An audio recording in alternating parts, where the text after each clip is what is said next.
Olá, estudantes da segunda série. Nesse vídeo, vamos falar sobre romance. Oi, Zion, tudo bem? Como é o sinal de romance aí? Então, vamos romancear, que a aula é de literatura. Turma, objetivos do dia. Ler e interpretar trechos de um romance atualizando informações explícitas no texto. Inferir o sentido de uma palavra ou expressão, bem como uma informação implícita. Identificar os elementos que constroem a narrativa. Você gosta da natureza? Fica feliz junto à natureza? Acha lugares ao ar livre românticos? Imagine um romance que tem como cenário, então, a Mata Atlântica. Delícia, hein? Perfeito, você não acha? José de Alencar apresenta, através desta trama, as personagens Ceci e Peri, que representam a união dos povos, português e indígena. Vamos descobrir mais lendo o romance O Guarani, intitulado O Guarani, né, devido ao índio, a tribo, e publicado em 1857. O Guarani de José de Alencar, ele vai tratar o índio como um herói. Então, lembrando que, na época medieval, os romances tinham os cavaleiros como herói, né, da antiguidade lá da Europa. No Brasil, na nossa literatura, quem vai ser o herói é o índio. E o índio é descrito, adjetivado, com super força, superpoderes, ele é enaltecido, bem como a flora e a fauna brasileiras. São características desta fase do romantismo. Vamos conhecer o texto. Narrado em terceira pessoa, a obra tem como um espaço fazenda e as florestas do interior do estado do Rio de Janeiro. José de Alencar expressa o nacionalismo romântico e enfatiza a questão nacional, através da terra, do indígena, o idealizando como herói nacional. Peri, nosso herói, torna-se a idealização romântica típica do período, conhecido como romantismo século XIX. Olha a riqueza desse texto, quero que você perceba as palavras, as descrições detalhadas durante a leitura. Combinado? O Guarani, José de Alencar. De um dos cabeços da Serra dos Órgãos, descia um fio de água que se dirige para o norte e, engrossando com os mananciais, que recebe no seu curso de 10 léguas, torna-se rio caudal. É o Paquiquer, saltando de cascata em cascata, enroscando-se como uma serpente, vai depois se espreguiçar na várzea e embeber no Paraíba, que rola majestosamente em seu vasto leito. Dir-se-ia que vassalo e tributário desse rei das águas, o pequeno rio, altivo e sobranceiro, contra os rochedos, curva-se humildemente aos pés do suzerano. Perde então a beleza selvática, suas ondas são calmas e serenas, como as de um lago, e não se revoltam contra os barcos e as canoas que se resvalam sobre elas. Escravo submisso, sofre o látego do Senhor. Não é neste lugar que ele deve ser visto. Sim, 3 ou 4 léguas acima de sua foz, onde é livre ainda, como filho indômito desta pátria da liberdade. Então, aqui uma imagem do Paquiquer, para você ter ideia, quando ele ainda é livre, né, com as suas cachoeiras. A atividade 1 tem a seguinte proposta para você. Alternativa A. A descrição de cenários e personagens é uma das principais características dos autores românticos. De maneira geral, claro. Como é a descrição neste trecho lido? O que se deduz a partir dela? Na letra B, releia o trecho. É o Paquiquer, saltando de cascata em cascata, enroscando-se como uma serpente. Qual o efeito da figura de linguagem utilizada? Pus até uma imagem aqui, ó. Faz aí que eu te aguardo aqui.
Voltei, te aguardava aqui.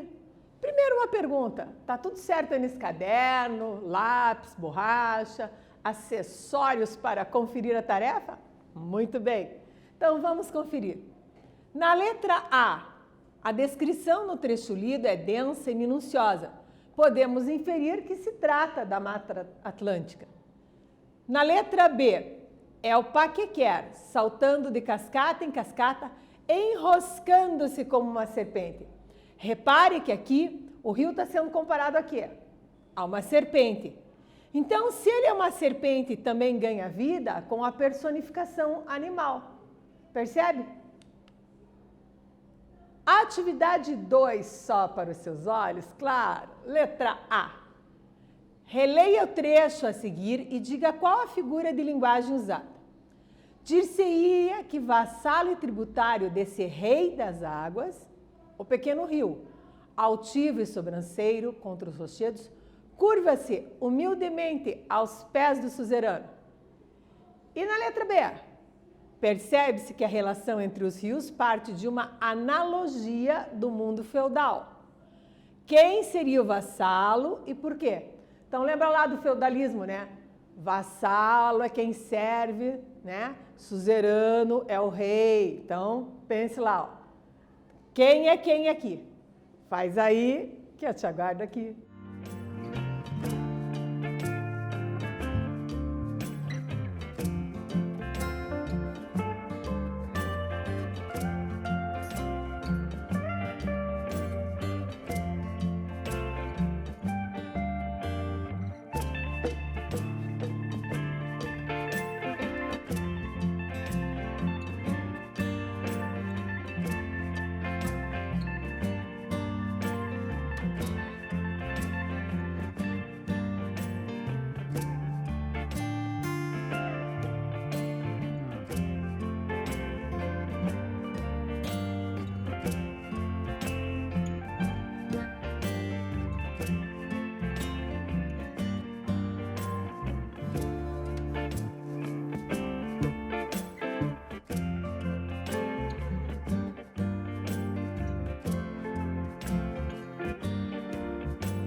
Oiê!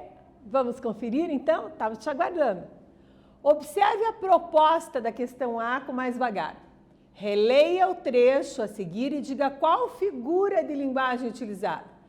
Dir-se-ia que, vassalo e tributário desse rei das águas, o pequeno rio altivo e sobranceiro, contra os rochedos, curva-se humildemente aos pés do suzerano. E isso acertou você que respondeu prosopopeia, que também é chamada de personificação. Prosopopeia ou personificação é atribuir a seres não animados características. Por exemplo, o balde vinha cantando e sorrindo com as águas. A porta rangia e gemia. Lembrou? Então, isso é prosopopeia ou personificação. Aqui no caso, ó, curva-se humildemente. O curvar-se é uma atitude humana. Então, eu digo que o quê? Curvar-se humildemente aos pés do seu superior, do seu suzerano, é uma ideia do quê? De prosopopeia ou personificação. Na letra B, o rio Paquequer seria, então, o vassalo do rei das águas, que é o Paraíba. Olha aqui no texto. A relação entre os rios é uma analogia do mundo feudal. Então, rei das águas. Quem é o rei das águas? Rei das águas é o rio Paraíba. E o rio Paquequer, que é menor que o Paraíba, é considerado quem? Um vassalo, um servidor. Então, a despeito desta analogia, é uma analogia do mundo feudal, do mundo em que se passam a maior parte dos romances dessa época. Tá? Então, ele faz essa alusão.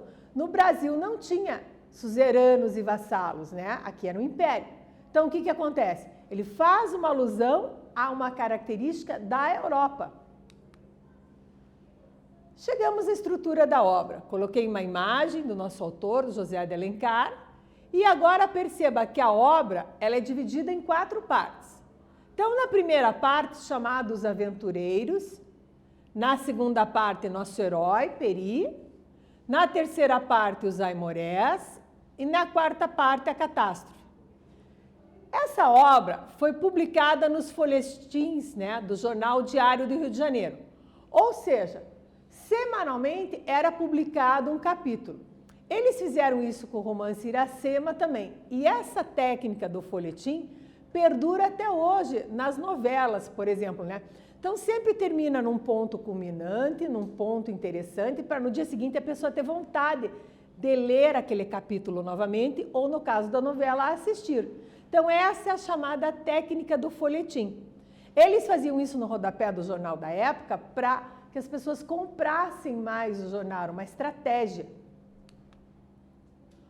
Vamos à leitura, pessoal, do trecho final do Guarani. Tudo era água e céu. A inundação tinha coberto as margens do rio até onde a vista podia alcançar. As grandes massas de água que o temporal durante a noite inteira vertera sobre as cabeceiras dos confluentes do Paraíba desceram das serranias e de torrente em torrente haviam formado essa tromba gigantesca que se abatera sobre a várzea. Então veja, ocorreu a enchente, quando ele fala de tromba, é a tromba d'água gigante, inundou tudo. Está aqui até uma imagem para você ter uma ideia de como a várzea do rio ficou alagada. Continuando. A cúpula da palmeira em que se achava, então a cúpula, parte superior aqui, ó, pus uma imagem, várias palmeiras, se achava Peri e Cecília. Parecia uma ilha de verdura, banhando-se nas águas da corrente. As palmas que se abriam formavam no centro um berço mimoso, onde os 2 amigos, espreitando-se, pediam ao céu para ambos uma só morte, pois uma só era a sua vida. Atividade 3. Letra A. Eu quero que você levante hipóteses. Então, o que seria um rio confluente e o que é um rio afluente? Olha a palavrinha, confluente, afluente. Vamos inferir hipóteses, né? Vamos levantar isso. Na letra B, em meio ao drama da inundação, como explicar a expressão berço mimoso? Ó, berço mimoso, está aqui, ó. Por que berço mimoso? O que você acha? O que um berço faz, né? Ó, abriam-se, formavam um berço mimoso. Olhe bem a imagem aqui da palmeira. Imagine que ela já está sobre o leito do rio. Então, ela vai ficar, né, numa posição, você vai analisar e vai me responder ali. Ok? Faz aí, que claro, estou sempre te aguardando aqui.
voltei, estava te aguardando.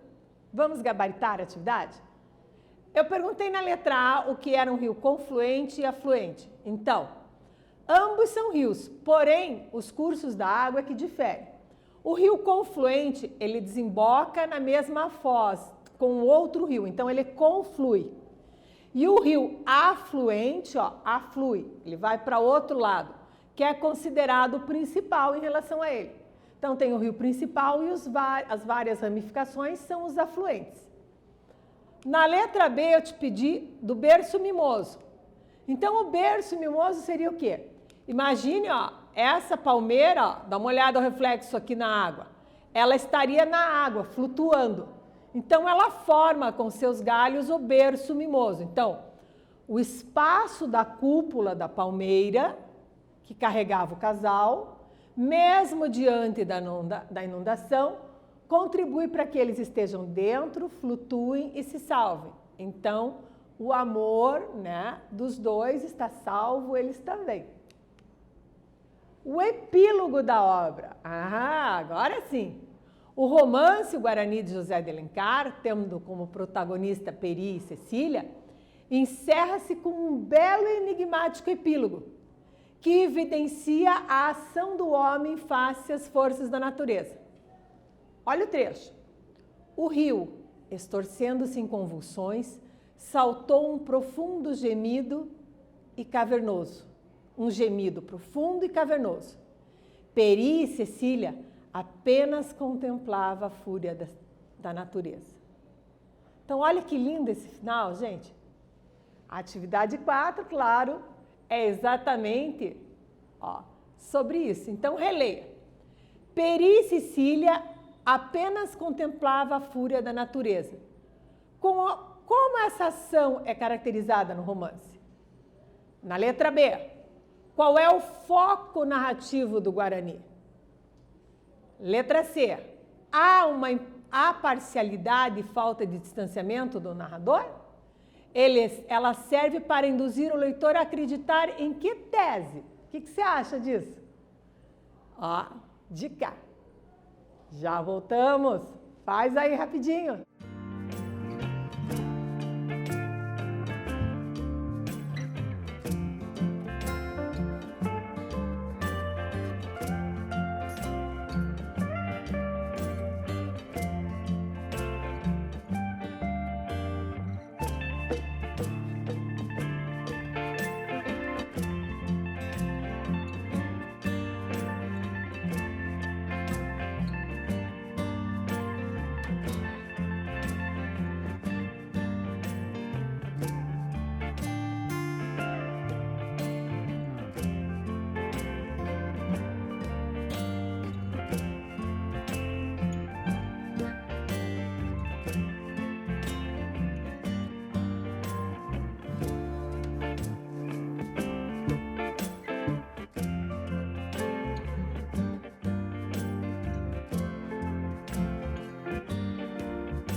Oi, voltei. Vem comigo gabaritar a atividade.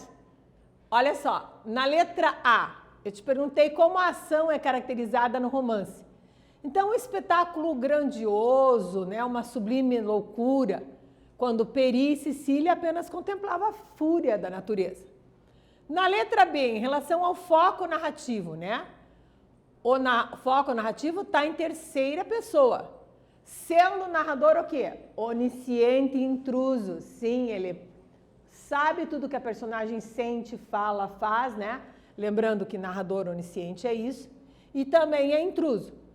B, na letra C, qual seria, né, a tese? Na tese indianista de exaltação à natureza, a eleição do indígena idealizado como herói nacional. Então, eu já falei para você hoje que o indígena, na nossa literatura, aqui no romantismo, é o herói nacional. Isso é muito importante que você tenha em mente.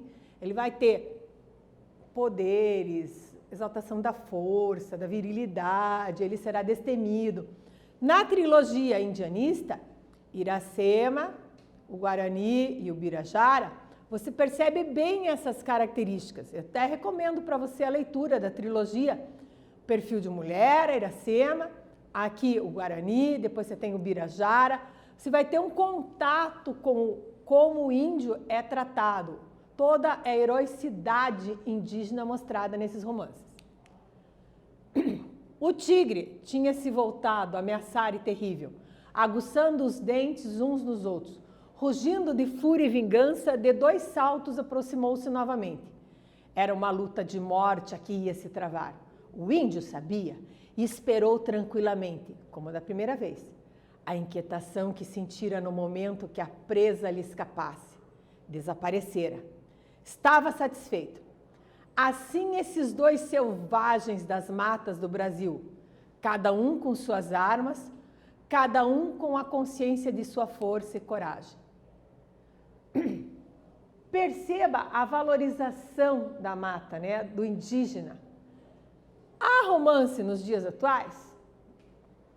Percebe-se que em Guarani, o autor procura valorizar as origens do povo brasileiro e transforma os personagens em heróis, com traços do caráter do bom selvagem, característica romance.